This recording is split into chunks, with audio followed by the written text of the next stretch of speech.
if you've seen the documentary, we'll probably mention that a couple times in this over the next, 50 minutes or so, give or take.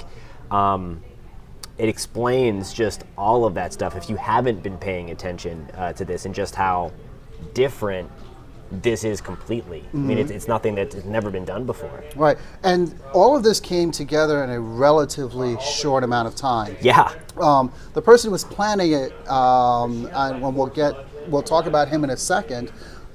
He's known for a while, but pulling together this crew, they've only really been a crew for about 5 months. Yeah. Yeah, for about 5 months.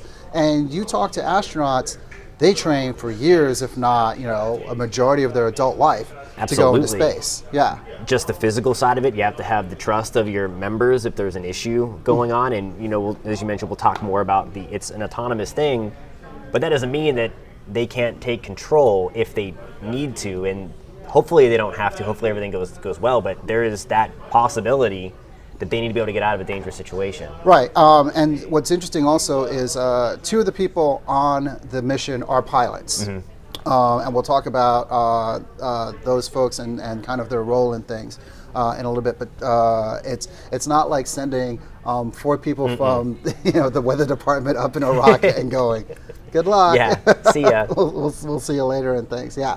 You want to talk about how high they're going? Absolutely. This is, and if you've been paying attention to, just reach across and grab that. If you've been paying attention to the billionaire space race, and the last 2, this is going to be fascinating to you to put it into perspective how high these 4 people are going. Right, how high they're going, and how this mission really differs from the other ones. And sorry, I keep forgetting to click. No, that's okay. It's a little tough here because we don't normally do this. So back to our Space Inspiration 4 graphic. Space station, about 261 miles up in the air. And the International Space Station has been up there since... Gosh, somewhere early 90s? Yeah, it's been up there for a while. Actually, it was Hubble that we were talking about. Hubble has been up there since 1990. Right. The Hubble Space Telescope has been up in space since 1990, 335 miles up. These guys are going 357 miles up. They're going higher than the International Space Station. Yeah. They're going higher than the Hubble Space Telescope. And that's really kind of cool.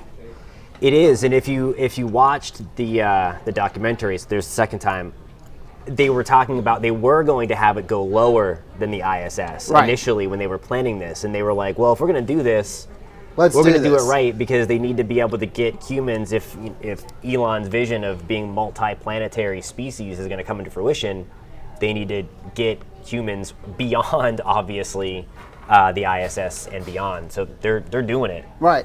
And the interesting thing also is the International Space Station, its life expectancy, I think it's another 5 or 6 years. Not much. It's coming down. Yeah. Yeah, it's coming down.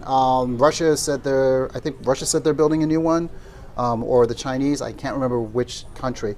But I know China is working on one. Right. So remember that rocket? There was that freaked everybody out. They were sending stuff up, and it was going to come down somewhere on Earth. So the Russians may be doing something else up there. I have no idea. Yeah, Emily Speck needs to be here. She could tell us exactly what is going on. And there she is out there. And we may dip in and listen to her in a little bit. In fact, for the folks listening on any of these streams, one of the things that you're going to see that's different here is that some of our reporters that are out in the field, we have Eric Von Enken out in the field, Emily Speck out in the field, we have James Sparvero out in the field.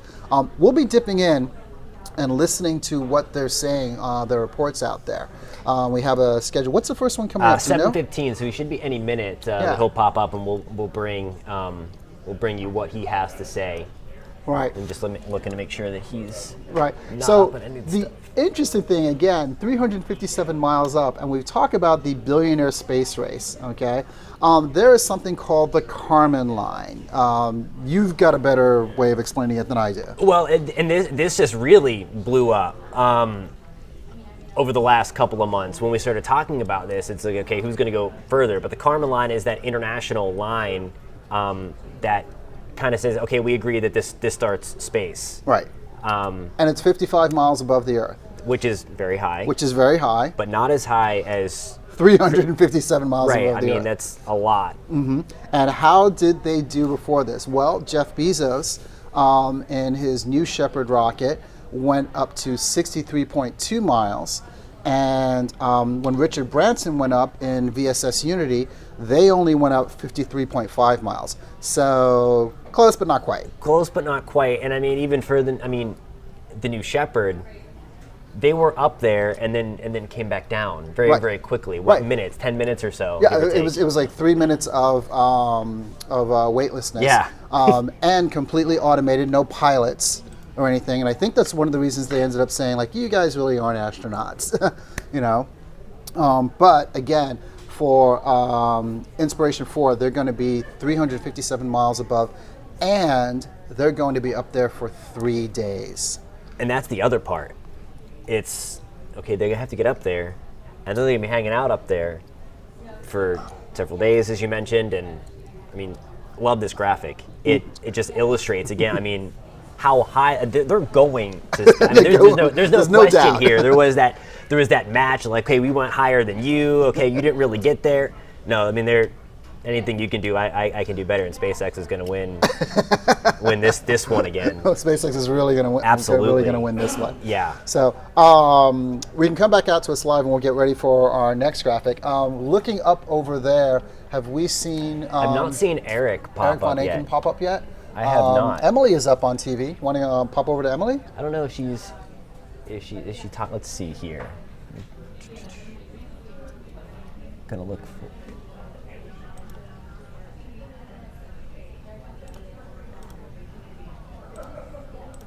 So right, and there is Emily. And there is Emily. Like you said, but this is a legit orbital rocket. This is going to blast them off past the International Space Station, past the Hubble Space Telescope, and they're going to orbit the Earth for 3 days. Those other flights you were talking about were like 10-minute flights. So, you know, it's really like, you know, we can't even compare the two flights. This is a completely different experience.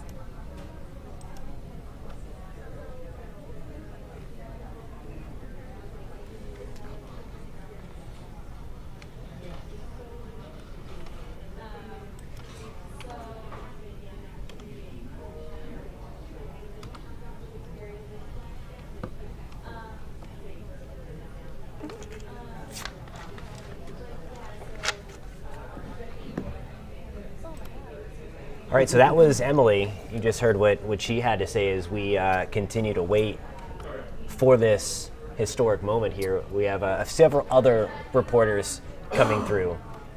Emily will be back, from what we're understanding, to talk more about what she is seeing. Let me try to give you another perspective here. Yeah, and we're at 7:20, so we're about 43 minutes away from launch. And so far, so good. Everything seems to be kind of going okay. What you're looking at there is a live picture of Inspiration4, the Falcon 9 rocket, and the Crew Dragon capsule sitting atop. Oh, there's a good close-up of the Crew Dragon capsule. There we go. All right, and with the countdown. If I remember correctly, this is a SpaceX feed, right? I believe so. Yeah, and that part on the bottom is obviously the T-minus, about, you know, a little under 42 minutes to go. Arm continuing to move different away. things will happen on that position, graphic, we if ought I to hear remember the instructions correctly. to the crew to as close different and parts lock of the the visors, mission unfold, and then arm the to escape take off system on the Dragon spacecraft. Booster separations, you're going to see that in that arc, and you're going to see different. They're going to describe lots of different things clock is going on there. continuing to tick, and we are now at perfect. Watching for James Barbero. He should be coming up any minute to give us his We're standing update by on what the he crew is arm. seeing. Is the crew access arm has retracted, and that is one of the last major right now on milestones. air, we're looking over at some of the monitors. So we kind of look at this camera. We're looking down here, and we're looking at monitors over there. Oh, there he is. And zoom into the launch pad, Tom Sorrells is actually going through the same thing that you just went through, talking about the weather and talking about clouds and rain. So everything looks good for today. It does, yeah. I mean, I don't think that the weather could be better. Winds are light at the surface. It is retracting. All the rain is from the Falcon 9 well rocket and the inland. Dragon capsule. I mean, And there's once it's out of the way, nothing to just be a seen, few more at minutes, least by Kennedy Space Center, so we are all it's good really the point of no return that if we're front. launching tonight. And The crew again, this is go much for launch, cleaner as than SpaceX what we have continues to had report. in It's been a wonderful past day. launches, We're just at least the everything past has gone crew according to launches, the plan. It's especially even gone ahead of schedule, as we according have to been SpaceX. kind of watching that. So there's as we wait for James to come back up and give us his report. But there's the radar sweep. It's looking nice and clean. So storms, lightning, rain, cloud cover, not going to be an issue for this. The wave heights are at 1 to 2 feet off of Kennedy Space Center, off of Cape Canaveral. So they're not going to have any issues for the Falcon 9 rocket to come back down on the drone ship. They're not going to have any issues if there is an emergency abort. That's the other important thing. If they have to do that, that's where the weather has to be clear, because they need to get the people out of the capsule if there were to be an emergency. Hopefully, of course, we don't have to cross that bridge. But if that were to happen, weather needs to be good way downrange, all the way to Ireland, give or take. So did you say Ireland? Ireland. Ireland. Because they go up the coast. Up the coast, up the East Coast, and then right on over. I'll bring up here another look, and so we always map out the wave heights here, and I'll draw this, get my little trusty arrow, and obviously here's Cape Canaveral way down here behind our face, and then all the way up to Ireland is the trajectory of that. So way up here, and then so it's hard. I mean, it's crazy when you think about it. You need literally the stars to align to get humans out, because it needs to be safe to recover, safe to get off, safe to come back. There's a lot, and we're checking all the boxes tonight. And as the saying goes, it's a lot of math, which is why we're all in television. That is correct. That is correct. There's a ton of math. There's a ton of math. It looks like some of the next people coming up. It looks like Eric Von Anken will be coming up getting ready in a little bit, and we are in commercial right now. Again, what we're doing here for these streams, for our YouTube stream and for our Facebook stream, is that we are dipping in and out of the coverage at WKMG, Click Orlando, Channel 6 here in Orlando. Like you said, the weather, it's good. The weather is good. It's fantastic. And especially this time of the year. I mean, we just had Hurricane Larry just kind of chewing up everything in the Atlantic, and it was like we need those waves to settle down, and Larry got out of here, everything's settled. And we've had instances before where they've rolled a rocket out, and here comes weather, and they've had to roll it back in. Absolutely. And basically had to hide from big storms and things. For sure. And I mean, when we covered Demo 2 with Bob and Doug, I was hanging out with Ginger, and we got so close, literally within minutes, but there was just lightning that close. That if they could have waited 5 minutes, they could have, but they couldn't, and that's the other difference about this. Because you have a window. We have a window now, because they're not going anywhere. They don't need to get that mathematical trajectory to get to the ISS to meet up with it. They're just going, and they're going to do that stuff. Which is also another thing, because scheduled launch right now is 8:02. Yep. But we have a window. We could go 8:02, 9:02. I think it's a 5 hour. 5 hour. So we could be hanging out for a while. No. Hopefully not. Did our news director order pizza? I don't know. I don't. Yeah. Is she? Oh, look, pizza. Oh, that's what that smell is. But we can't eat it until this thing goes up. So. We're okay. And Jamie Say was asking if she'd get us a piece. She's very sweet. Very sweet. But we wouldn't do that to you. No, we wouldn't do that to you. Absolutely not. Yeah. So it looks like let's Eric go Von to Anken. Eric. All right. Seeing in that liquid oxygen, I'm talking about filling up the entire rocket. So what they have done now is enabled the launch abort system. So you see that the crew access arm in these live pictures, so that's basically the walkway from where they take up the elevator, walk across, and get into the capsule. That has been retracted, as they call it, moved back, because we're getting really close here, coming up on, 36 minutes. I don't have my glasses on, but really to the point where, it's getting to go or no go. Once they start fueling that rocket, I mean, that means that we are progressing towards a launch very shortly. So they enable the launch abort system, which is at the very top of that picture, the very top of that capsule. And what that does is if there's any kind of problem on the ground or in the air, but especially on the ground, as they're fueling, that system will automatically fire these super powerful thrusters to protect the crew on board and get that capsule out of there safely and quickly and immediately. So much more coming up in minutes.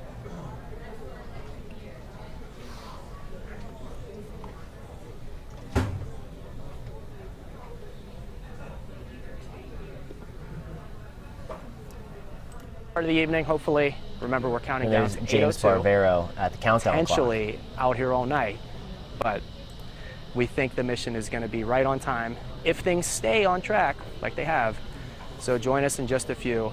I know on clickorlando.com, where you're watching this live stream, everybody's camera, whether it's our camera at Jetty Park, our other camera at the Space Center, our camera at Spaceview Park, our port cameras, our beach cameras, they're all going to be live at 7:55. You can really click your view and see who you want to watch. So thank you very much, and we'll see you then. All right, so there was those quick updates from Eric and James where the action is happening. Yeah. Want to talk about the crew? Yeah, absolutely. Let's talk a little bit about the crew here. That sounds perfect. Again, we've been talking. There are 4 people that are going up into space, 4 private citizens, and the first one. It's interesting because in all of this, if you've watched any of the Netflix special or just done or listened to any of the public relations folks with this. What's really interesting is all 4 of these seats in this Dragon capsule, each seat has its own name. Yeah. And each of the seats represents a different kind of positive attribute towards the human race, I guess you could say. Yeah. So it's a great story. Mm-hmm. And the crew is fantastic. Right. And if we remove the box for a second, we can actually take a look at our first person. And our first person is, the seat is called Generosity, and the first person is Chris Sembrowski. I love this guy because we were talking about him earlier. He is the most regular guy going to space. I mean, ladies and gentlemen, if you've ever dreamed about going to space, you're Chris. Okay, absolutely. You know, I mean, and I said it before. I can see Chris going to a Buffalo Wild Wings on a Sunday and grabbing a beer and watching like a Seattle Seahawks game or something like that.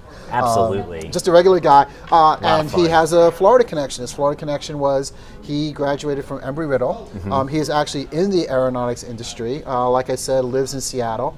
A very interesting thing about him is even though he was selected in a lottery for the final seat, and the way you got into that lottery was by making a donation to St. Jude's Children's Hospital, which is why his seat is called Generosity.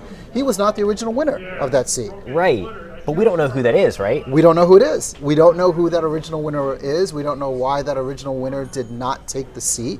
But we do know that Chris is going to be that guy now in that Generosity seat. Unreal. yeah, very unreal. Our next person is Prosperity, and this is Dr. Cyan Proctor. Her story, this woman is basically a documentary all on her own. Yeah, it's fantastic. The story, starting with her dad and the NASA connection right there. Mm-hmm. Yeah, she was born in Guam. Her father worked for NASA in Guam. He was actually working at a tracking station, for Apollo 11. Mm-hmm. And the interesting thing about this is when Apollo 11 was up in space, Houston lost track of it. And that's not a good thing. That's not a good thing. But Guam was able to pick up Apollo 11 and basically make sure everything was okay. And her dad was one of the people that was working there. The interesting thing about her dad, not college educated. No. Not grad school educated. Mm-mm. And taught himself calculus. And a bunch of other stuff. I ran away from calculus in high school. I mean, we were talking about this before. It's hard enough to learn it as you are being taught, but to physically teach yourself calculus and then show up at NASA at 19 years old and say, "Where'd you go to school?" I taught myself. Right. And do you know calculus? Okay, and apparently he did because he got a job. And he got Apollo 11 back home safely. And got Apollo 11 back home safely.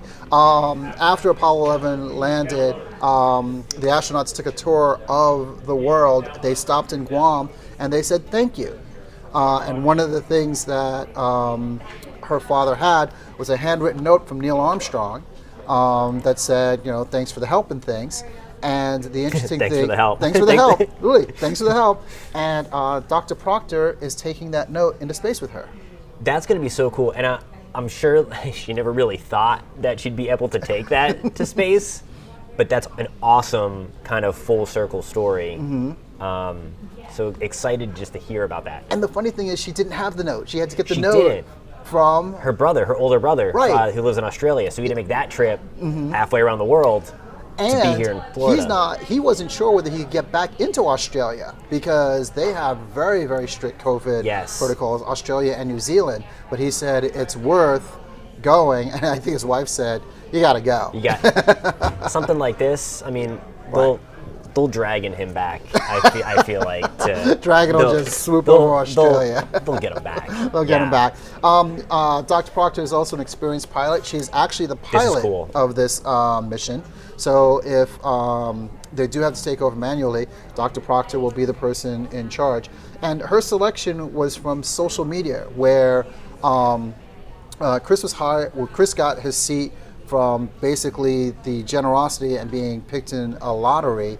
Her seat was basically for putting out a great social story, getting followers and really getting noticed and things. The other thing that we kind of skipped right over is that Dr. Proctor was a finalist to be an astronaut in 2009 and came within like close, 9 people beat her out. To the phone call. Yeah, literally to the phone call that said you didn't get it, and these 9 people did.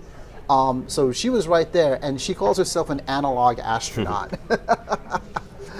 It's just, if you haven't seen any of her interviews, incredible person. So excited for her, and I just can't wait to hear about the experience whenever she gets back. Yeah, and you can just tell, I mean, literally from that picture, it's $1 million smile. And absolutely. So excited to go to space. The next person is, let's see, we'll click down here and move forward. Whoops, wrong click. I'm doing this left-handed, so I'm not doing well. The seat is called Hope, and the person who is our Hope seat person is Haley Arsenault. As we've seen on some of the morning shows, she is going to be the first Cajun in space. She is from Louisiana. Pretty much anybody whose last name ends in E-A-U-X is from Louisiana. Yeah. She works as a physician assistant at St. Jude's Hospital. Another incredible story, because Haley Arsenault had cancer when she was 10 years old. And she was a patient at St. Jude's, and after that experience, she had always wanted to work at St. Jude's. Right. She's doing that now, and where the other two kind of were selected, I guess Haley was selected too, but in a different way. In the Army, they call that voluntold. Absolutely, yeah. Haley basically got a phone call and said, would you like to go to space? And she pretty much said, huh?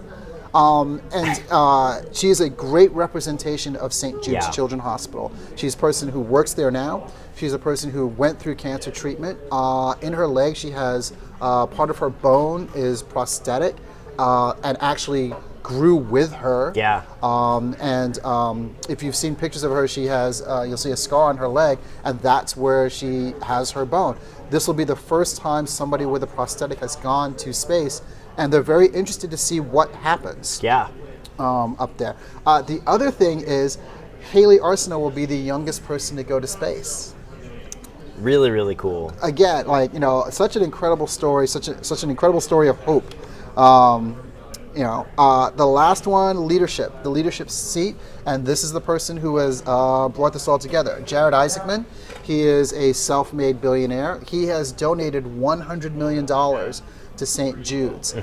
St. Jude's is trying to raise $200 million for pediatric cancer research and care, and he's already gotten them halfway there.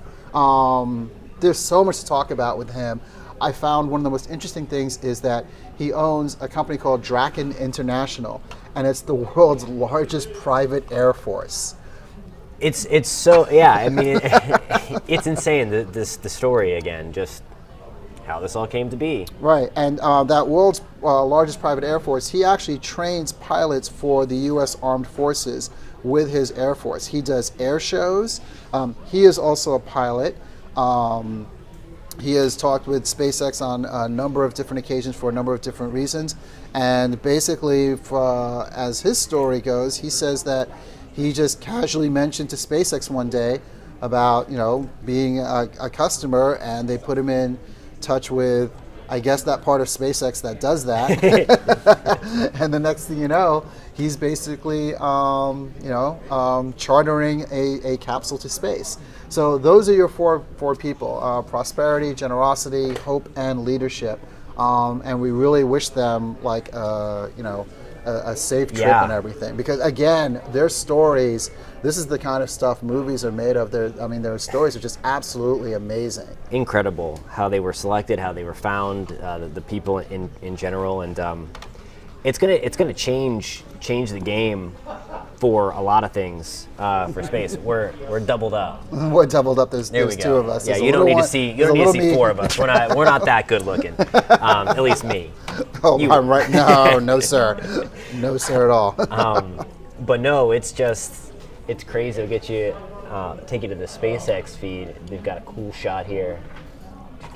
And we are at, it is 7:38 in about 40 seconds. So we are about 25 minutes away from launch, and again, so far everything looks good. New Dragon cupola. Look at that, 24:51. We have some footages here off the cupola. What you're looking at on the right-hand side of your screen are continuous the four window in space ever astronauts. by a factor of they 2 are already has buckled over in, and they 2,000 look like square they are ready inches to go. of viewing area. And it looks like on the left side of the screen, they're talking about that dome that we were talking about. Yeah, and the interesting part, as you mentioned before, if you were with us, they took the docking mechanism out outer space, so it needs to be this has previously docked with the ISS. Designed and tested. This is not going for, to the ISS. all the loads that it will see while it's out in they space. They did it's a little.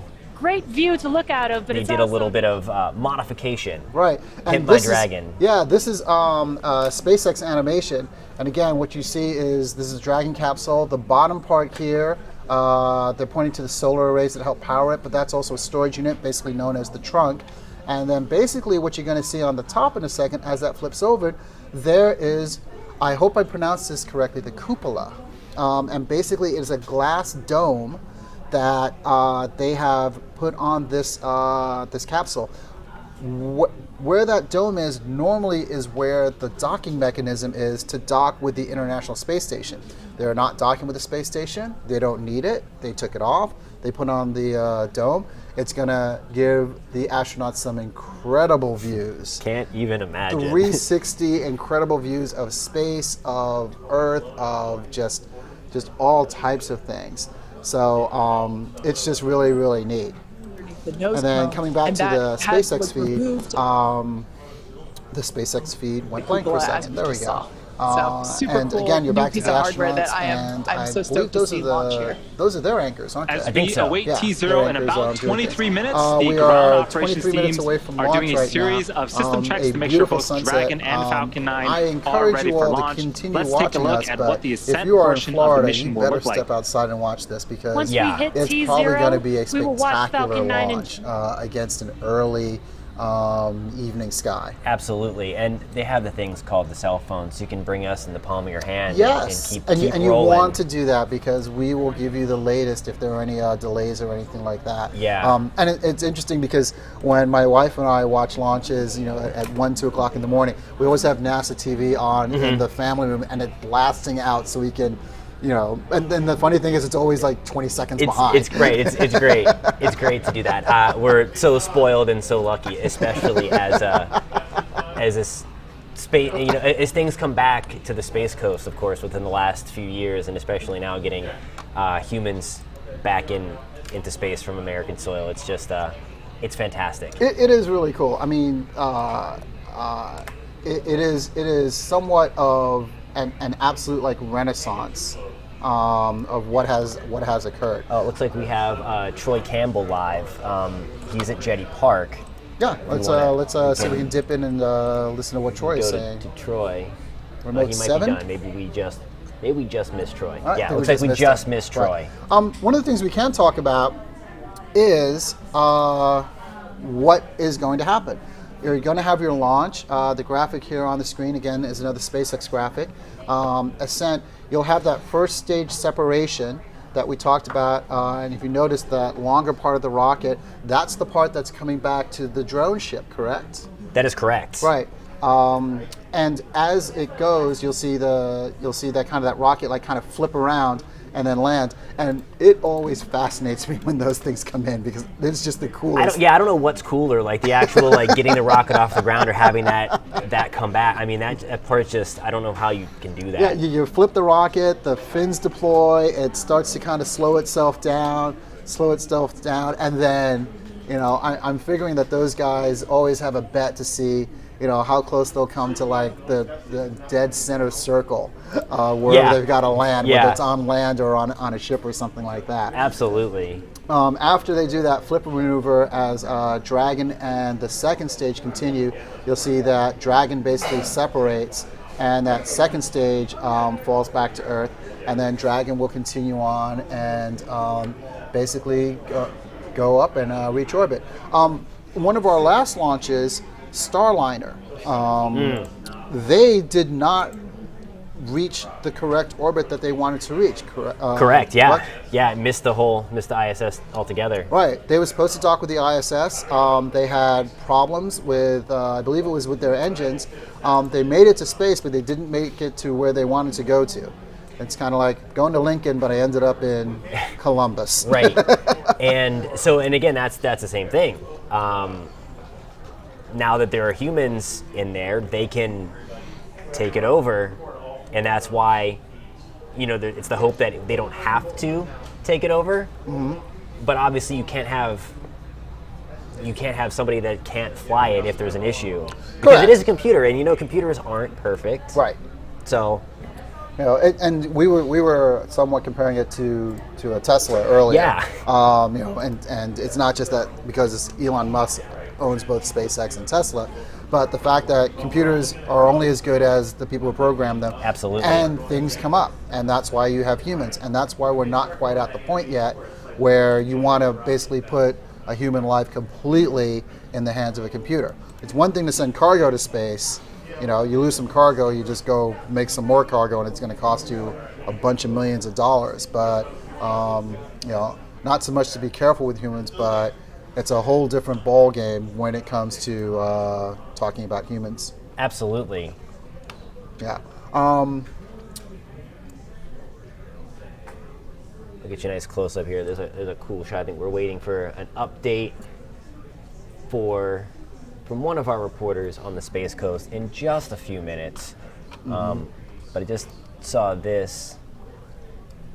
As he's getting ready. Right. If we look on remote. Is it remote 8? Is a nice shot. Yeah, there we go.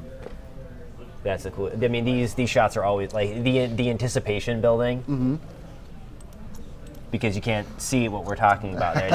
Didn't switch it. Oh, I'm sorry, Donovan. There's the crowds on our feed as we were waiting for our reporter. I can imagine that it is jam packed. Oh, people, you know, it's if you are somebody who again who lives down here, I encourage you to go basically watch a launch because it is just really, really a really neat thing. You know, have you been to many launches?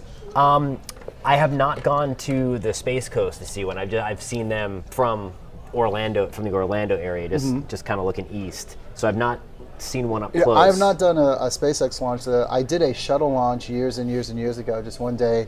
It was the summertime. I lived in St. Petersburg at the time, hopped in the car and drove over here, and luckily it went off because that's a long drive. That's a very long drive. Right. We are about 16 and a half minutes away from this. If you want, Jonathan, we can go over to another SpaceX graphic, and on this particular SpaceX graphic, it kind of gives us a rundown of what we're going to see, the launch, the landing, and the deployment. looks like about a minute 2. Looks like we have Troy Campbell back, so we're going to get you him, and then we'll go back to that update that Donovan was talking about. That's Sky 6 flying above right now, getting some really good images of the crowds, which have significantly increased over the last hour, which can be expected. We've been watching families out here. They have lawn chairs. We've watched them have picnic dinners. Some are playing board games. We've also seen some pretty cool scooters that families are driving around this area. There's a campsite right next to it too, so a lot of family and friend bonding time over such, a monumental, historic launch. So the energy is definitely building up here as we get closer to launch time. There is a steady flow of cars coming out here. Now that the sun is down, people are going to come out more. When that sun was out, a little hot, people still had hours. They might have, been thinking if there wasn't so many people coming in, they might have some extra time. But now those people have slowly made their way here. The crowd is getting much bigger. We'll take a look really quickly at the view of what we're expecting to see. So why Jetty Park, right? So we are right up to the water across from the Kennedy Space Center, and right over here is where launch pad 39A is. So that is where the Inspiration4 crew will launch from, with that launch window starting at 8:02. The launch window goes about 5 hours. And again, another cool part of this launch is SpaceX has one of their drone ships that is 200 miles. All right, so we'll get you. Oh, maybe he wasn't done. Maybe he wasn't done. He's back. He's back. When the we Falcon can't quite 9 hear booster him. comes back down, the goal is it will land there, when they will once again bring it right through here back into port following the landing. The crew expected to take 3 days in space, taking pictures and also doing some experiments, but understanding that while some of them do have a science background, like, none of them are NASA-trained astronauts. So people out here, also they say that it's just very relatable to see civilians launching into space for the first time. And a lot of people out here, by default are space fans and, could see themselves at one time at least willing and wanting to go into space. Whether that's affordable or not, time will tell. But of course, a lot of excitement out here. Sky 6, again, flying above, getting images of the crowds. We will be here where we'll get reaction from people right after the launch, and we will bring that to you at 11 o'clock on News 6. But a lot of excitement. It's getting packed quickly. A lot more people coming in, steady flow of cars as we now count down to, what time is it? Just about the last 12 minutes, 13 minutes before the launch window opens. So stay with us, guys. We're not going anywhere.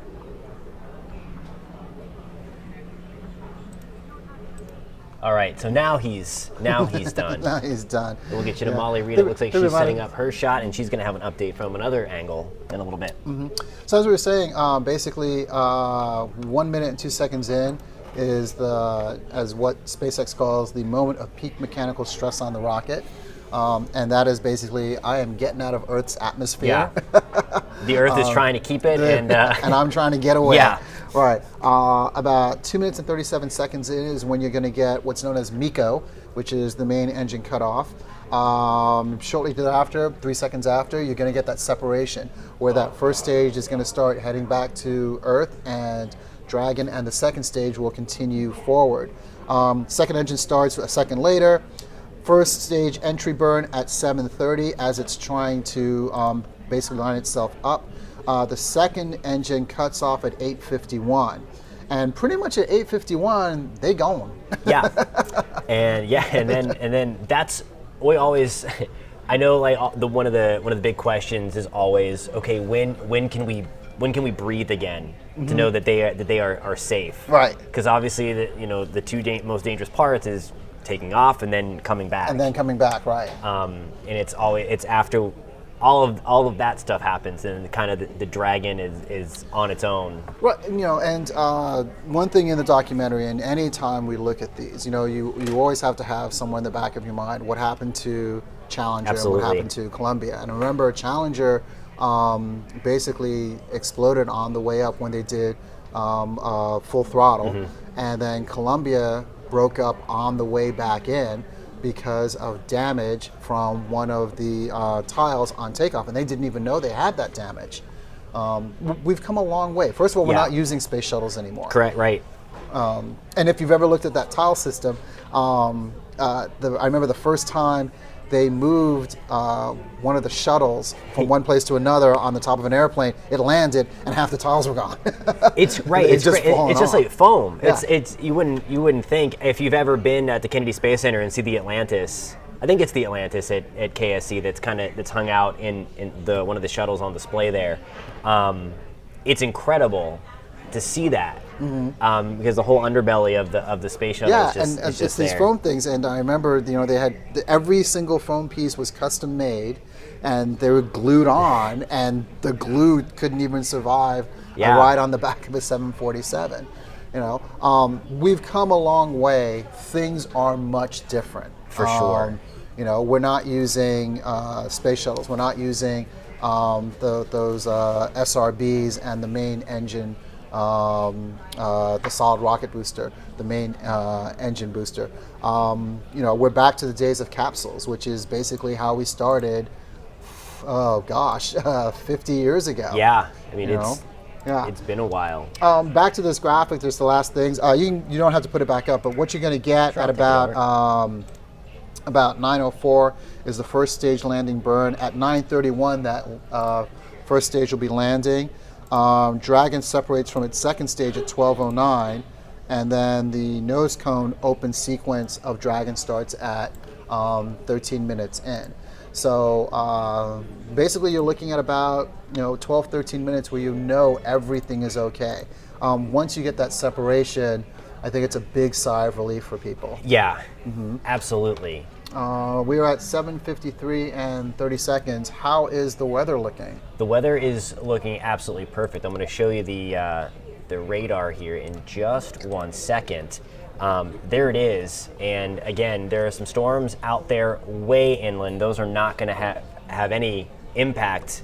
Thankfully, we had an East Coast dominant sea breeze, so those storms fire up right along the coast, closer to I-95, and then make their way inland, and we have more of a southerly wind, so that's why they're moving from south to north today. So point blank, those storms that are out there closer to I-75, they are going to be a non-issue. Those storms, I'll kind of give you a little tour here, way out here, those are going to be a non-issue as well. Those are far enough away. I don't believe any lightning in those either.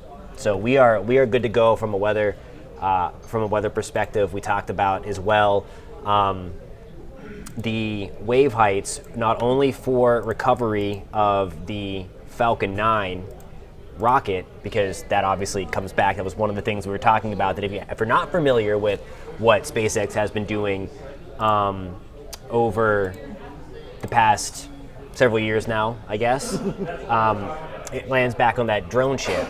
So they're in the wave heights right now, and where you see that the bigger wave heights of about 8 to 10 feet right out here, that's where that tropical disturbance is. If you're watching Chief Meteorologist Tom Searles, that has a chance to become a named storm. That's why the ocean's kind of angry out there. But the ships are nowhere near that. Correct. They are much closer to shore. The drone ship will be right about where the feet label is. It's not that far off of Kennedy Space Center in Cape Canaveral. And then the trajectory of this is more like that. So they're kind of splitting the difference between this thing. Now tomorrow these waves are going to be a little bit higher up here. That would have been a little more problematic. So if there's a delay today, you could run into a problem tomorrow because of angry ocean. Yes, I'm not entirely sure what their criteria is. I can imagine once you start getting up to that 10 foot range, they're not going to want that the capsule kind of jostling around. They need to get the ships out there to bring the crew back. If there were to be, and hopefully not, an emergency, but as we were talking, they need to have relatively quiet weather all the way from here up to give or take Ireland, which is again crazy that stars are aligning. It's got to be a stressful job to be a meteorologist with the 45th. Right. Let's see. We are at 7:55. Awesome. Molly Reed should be coming up any minute now. Do we have a live shot of a SpaceX shot? SpaceX feed? We will get you that. Here it is. Earth and orbiting Earth at that and altitude they are for 3 at days. 7 minutes and 22 seconds to go. There's that crew There's a nice shot of Dragon on the left. On the far left seat is Chris Zembrowski. Astronauts, soon to be astronauts. Next to him, Dr. Civilians going into space. It is exciting. It really is exciting. It is exciting. And as you mentioned, if you are in Florida, get ready to go out into your backyard and look at this. If the clouds are clear, no sun maybe around the 75 corridor, may not be able to see this because we do have rain and clouds around. But the closer to the East Coast you are, certainly you're going to have that chance. Pretty much from I-4 East, you're okay? Pretty much from I-4 East, you are looking pretty good tonight. Do a little check of the surface observations here, just to double check of those clouds. And yeah, we're clearing out nicely, just a few passing clouds into the Orlando area. Even into Ocala, you should be good. Reporting clear skies. On top of the fixed service structure, looking down at up in that general area. And if you are stuck in the clouds and you're watching this feed or any of our feeds on clickorlando.com, if you dial up before launch, arms open up, clickorlando.com/spaceview. There you're going to be able to get several views of our team coverage and of the rocket itself. So that's a great resource for you. And if you're going outside, put us on your phone. Take us with you. Got your iPad, your tablet, whatever you use. We're going to be hanging out with you till about, what, 8:15-ish, that 13-ish minutes after liftoff. We want to make sure they go. We want to make sure they stay safe and everything. Could you imagine what they're going through? I mean, they're going to space. Yeah, they are going to space. Yeah, that super chilled liquid oxygen coming into contact with the ambient Florida so we are at 5 minutes and 30 seconds. We're probably pretty much going to stay on this shot because we've given you the best that we can give. Yeah, we've talked about the rocket, we've talked about Dragon, we've talked about how they're going, where they're going. The people themselves. And we've talked about the people themselves. So this is pretty much where we're going to find ourselves parked for the next 10-15 minutes. We are 5 minutes away from launch, T-minus 5 minutes. Yeah, and as we get down to the last 15 seconds or so, we'll stop talking and let the. I think our wives want us to stop talking now. Absolutely. Or an hour ago. And for those of you who don't know, both Jonathan and I, the Jonathan and Donovan show, both of our wives work here at WKMG. Yes. Yeah. Which is so we are 2 of the 3 married couples in the newsroom. 2 hydraulic clamp arms quite a bit. open Which is coming up here we very don't shortly. normally find that. No, absolutely not. Does your wife not talk to you at work either? Not really. Okay. Every now and it's not then. Just me. No. But I like that name for the Jonathan and Donovan show. Yeah, we should pitch that. 4 minutes and 20 seconds to launch. Crew Dragon on the left. Our 4 soon-to-be newly minted astronauts on the right. And again, this is exciting. As you can see on the timeline there, the bottom of your the screen, rocket is, I can't remember, Emily Speck would know this, of when the fuel has happened. I think the fueling has already happened. The last physical event or modification to the pad prior to liftoff. I might have to ask the interweb for an answer on this. There it is. They just said fully loaded, so it has happened. So there we go. SpaceX feed that you may be able to hear. Right. Somewhere probably around 3 minutes or so, we're just probably going to let SpaceX start talking. Jonathan and I would like to thank everybody that tuned in. For sure, yeah. I hope we've been entertaining and I hope so. not too annoying. This is our first time doing this, and we got this assignment just a few days ago. So we've been cramming, we've been putting things together, and we really hope that you guys enjoyed watching us on Facebook and YouTube Live. Absolutely. And just looking at some of the comments on Facebook, sorry if we neglected some of your comments. Yeah, some clouds in Leesburg for sure. We were talking about that on the 75 corridor. A lot of people watching. So thank you guys again for tuning in and getting all of these feeds from New 6 and the weather for this. And hear a lot of cheers in the background. Excitement is building in this final few minutes. It really is. Dragon has transitioned to terminal count and is on internal power. All right, and there's that call out that Dragon is now running on its own power. It is no longer connected to the power systems of Pad 39A. As you just heard, the crowd is super excited here at SpaceX headquarters in Hawthorne, California, as we are now under 2.5 minutes until the launch of the Inspiration4 crew.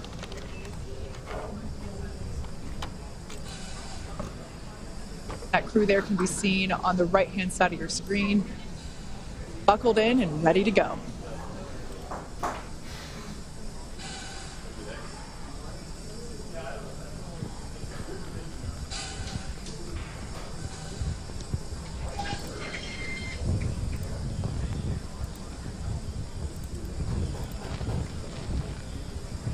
Stage 2 LOX load complete. And there's the call that Stage 2 LOX load is Dragon complete. is an auto idle. Falcon is now fully loaded with all of its propellants. Gas closeout will begin shortly. Expect loud venting. Announcement to let the crew know that as we vent off various lines on the launch pad, we'll hear some loud noises. Let the crew know that's planned. We're also right now draining the liquid oxygen out of the transporter erector, draining the lines, getting ready for launch. Waiting for the startup call at T-minus 1 minute.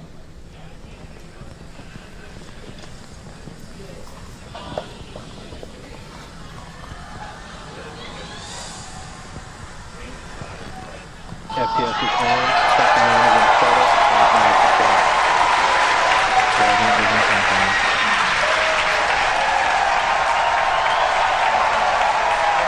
You can hear the cheers. We're inside 1 minute. Go for launch.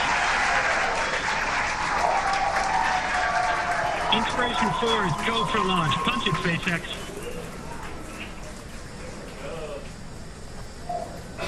Commander calling down. 30 seconds. Punch it, SpaceX.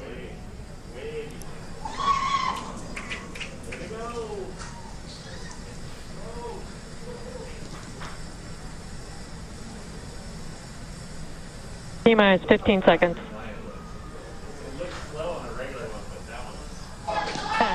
9, 8, 7, 6, 5, 4, 3, 2, 1. Ignition. And liftoff. So thank you. Go Dragon. Go Falcon. Godspeed Inspiration4. Copy, 1 Alpha. Vehicles pitching downrange.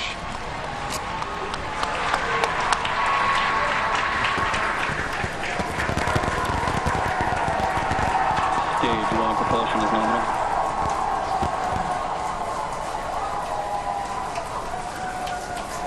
T plus 30 seconds. Callouts indicate nominal. Historic mission flying the Inspiration4 crew. Onboard Dragon and Falcon 9. Great view of the crew in the capsule. We're into the throttle down, into the throttle bucket. Stage 1 throttle down. Throttling down in preparation for the period of maximum dynamic pressure. We are 1 minute into this flight. Inspiration4 is off the pad and on their way to space. They're coming up on their maximum stress that we talked about earlier. Stage 1 throttle up. We're through the period of maximum dynamic pressure. There it is, maximum dynamic pressure. This is the We've largest throttled amount of back up, stress and 1 exerted Bravo, on the the call out vehicle. from space. Gravity That's one of the abort says no, sequences. and, that is a nominal Dragon call. and Everything Falcon 9 are continues to saying be yes. good.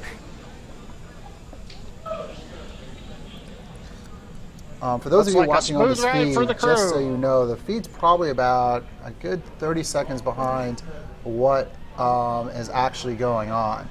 I mean, just some incredible shots here.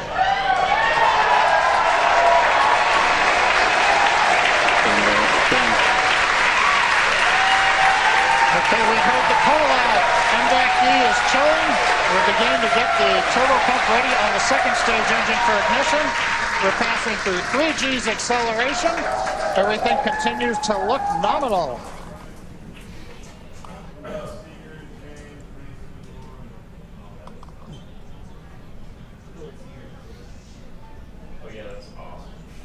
Our engines are throttling down for G limiting. 4 Gs, we're holding it there for the crew. Inspiration4 coming up on 2 minutes Major and event 30 coming seconds up will be main engine from cutoff, launch, followed coming by up to stage main separation, engine cutoff. looking at the second stage engine nozzle, and then ignition of the second stage. Really beautiful shot of... I want to show you that. Yeah. Oh, look at that. It's from one of our photographers down at Jetty Park. I believe. Oh, and there you have separation.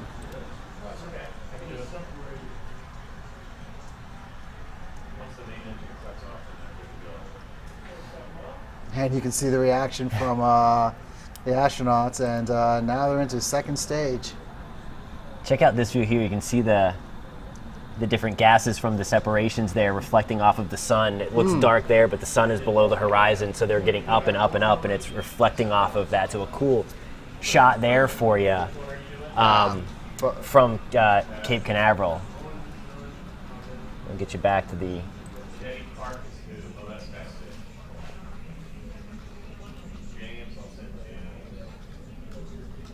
What you're looking at on the left is the stage 1, and that is stage 1 heading back to Earth.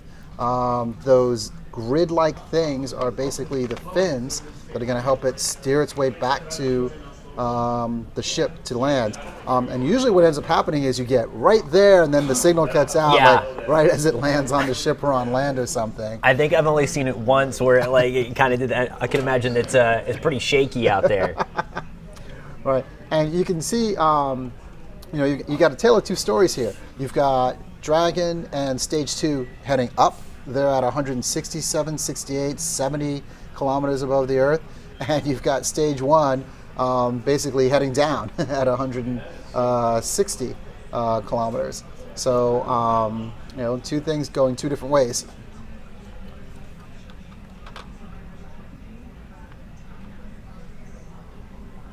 It looks like we might have that there. Looks like that could be the on the right, and we just brought that back up, coming back down to Earth, as they're seeing it closer to real time, because we're getting this right from our photons the Space Coast. Yeah, so they're seeing this, and there's a delay because of where the feed is coming in from. So there it is, coming back down the Falcon 9 rocket itself back to the drone ship. Back to the SpaceX feed. they are high-fiving and fist pumping, and on their way to space. And so far, so good. Everything looks great. Let's see.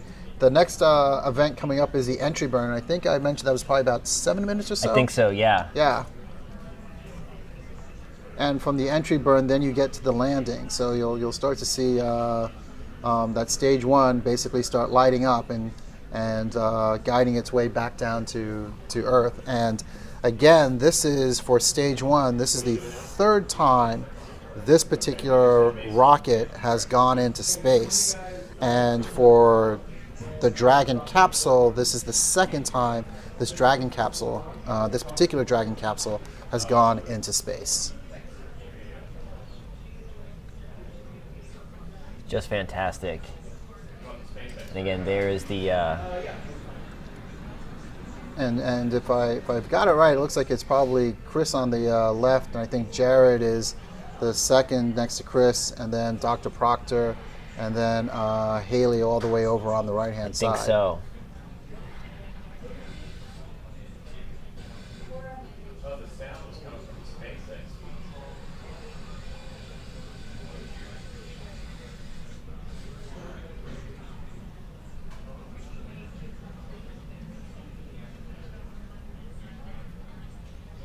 Dragon now 200 kilometers above the Earth, 14,000 kilometers, and I think the top speed is going to be, if I look at my notes, I think it's 17,500. I believe you are correct. Yeah, 17,500 miles per hour, and we're looking at kilometers per hour. So they still got a little bit of a way to go.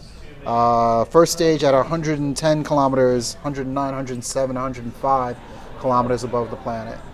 There we go, back to the live feed for us at Kennedy Space Center. And what you're looking at there, that's first stage, right? I believe so, yeah, that's coming back.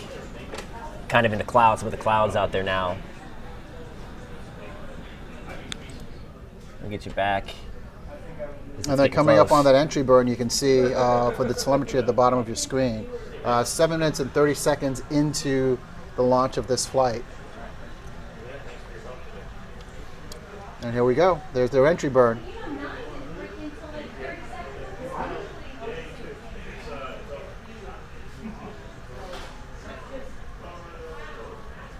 50 kilometers above the Earth for the stage 1, almost 200 kilometers above the Earth. That's crazy, getting faster.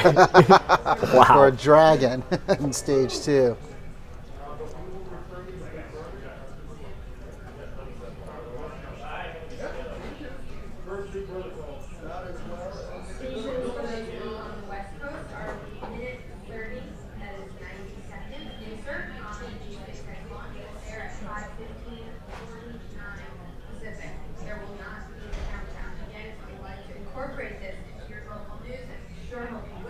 I'm bad at math. They're at 23,000 kilometers, and I can't quite translate that back into miles per hour. I might ask for some help over there. Yeah, we're gonna.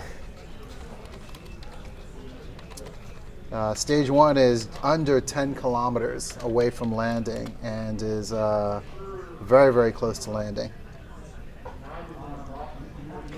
About 15,000 miles an hour. And their speed they're looking at way is past that. 17,500 is what they're looking at. Now they're at 16,000 miles an hour. I guess do the other thing. It's 17,500, and we'll figure that out.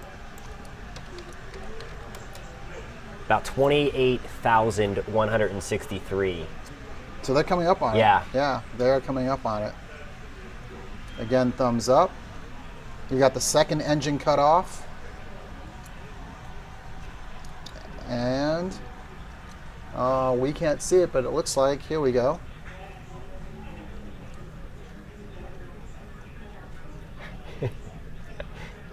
It always breaks out. Always. There it is. There it is. There we go. But you saw it was close. It was close. Like they got to the ship. And as you can see, the second stage has stopped burning. And ladies and gentlemen, these folks are in space. So cool. And they're and they're waving. They're having a great time. I can't even imagine what that's like. Yeah. And there's we were talking about the map on the left there, kind of their trajectory. So they would have made their way. Well, stage 2 is what we saw before. That was closer to Nova Scotia, the Canadian Maritimes. And I was going to bring over an Arrow computer there. I don't know what we were looking at there for a second. It might have been the stage 1 on the ship.